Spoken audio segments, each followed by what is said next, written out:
But joining me now to dig into it a little bit more, Fox News contributors Leslie Marshall and DeRoy Murdoch. Great to see you both. Leslie, let's go ahead and start with you, because this is really interesting. You look at Pennsylvania. In 2016, Trump won 48%, Clinton 47%. It was so close. Now the polling for 2020 shows Biden's ahead at 50% and Trump at 43%. So he does have some work to do there. Oh, absolutely. I'm not surprised. I mean, the vice president is from Pennsylvania, even though he represents and represented when he wasn't a vice president the state of Delaware, neighbor.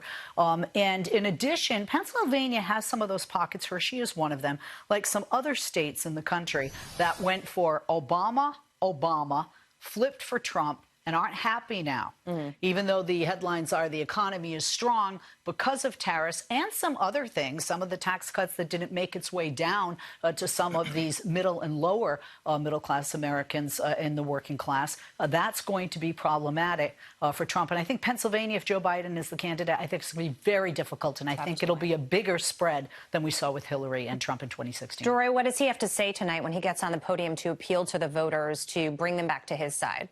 I think he can do a number of things. One is talk about the overall economy, which is in great shape. I believe median household income's gone up $5,000 under Trump. I think it went up about $1,000 under Obama and about $400 under Bush over their full 8-year terms. So that's a very positive story.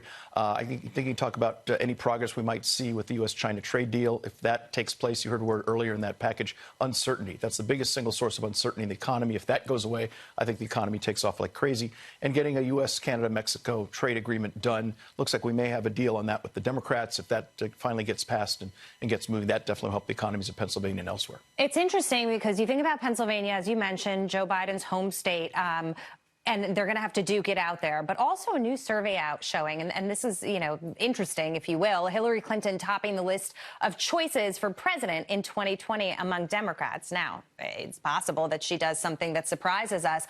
But it makes me think, sit back here and say Biden isn't in the kind of position that we think he may be.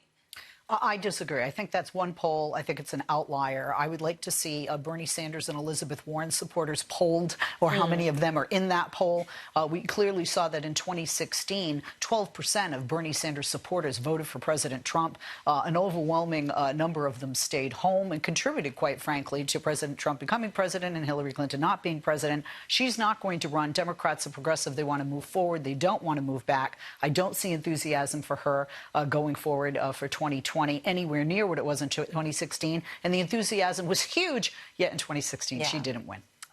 Going forward to 2020, we had the articles of impeachment announced this morning. The market's shrugging it off, but that doesn't mean that voters will as we head into the election. Your thoughts, DeRoy? Well, I think the Democrats, it looks like they're going to go ahead with this. It now looks, Lindsey Graham, I think, maybe blundered, which is if we're not going to have a Senate trial, that means that we're not going to be hearing from Hunter Biden, from Joe Biden, from the